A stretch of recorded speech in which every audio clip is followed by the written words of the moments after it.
Your cruise control is smart, but I'm smarter. Just kidding, my name's Gabby, and while I don't know a whole lot, one thing I am for sure is that I know my Kia and Hyundai cars. That's why we have the Kia and Hyundai channel. In today's video, we're doing a quick tip and trick video on how you can customize the smart cruise control in your vehicle to make it even smarter and of course, more so you.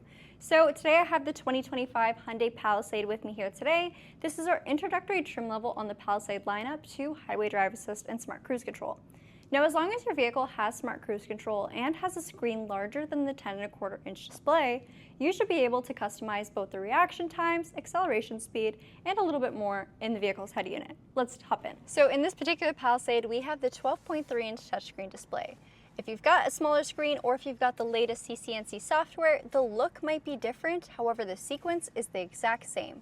We're going to go into our setup, which is typically represented by a little gear icon.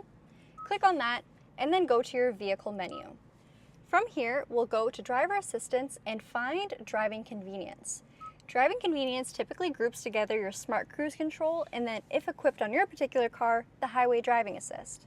Now, to customize the cruise control properties, we're going to select right over here, and it's going to take you to, I don't want to say a secret menu, but a menu a lot of people haven't seen before. So it's semi-secret.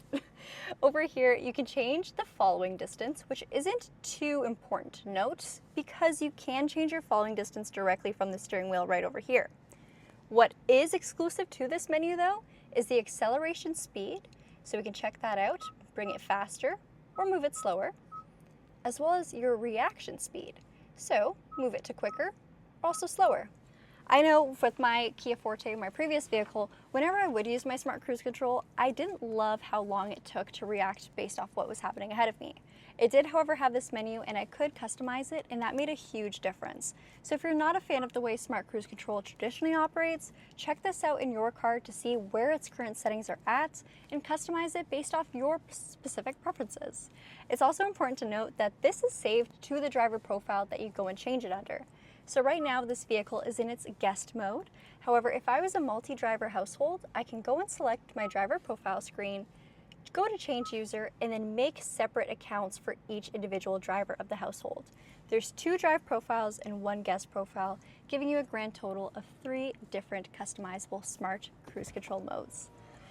The car is turning off, and now it's telling me it is time to end off this video. So thank you guys so much for watching. Leave a like and a comment. Tell us if you knew this already or if it's brand new news for you. And don't forget to subscribe for more content just like this.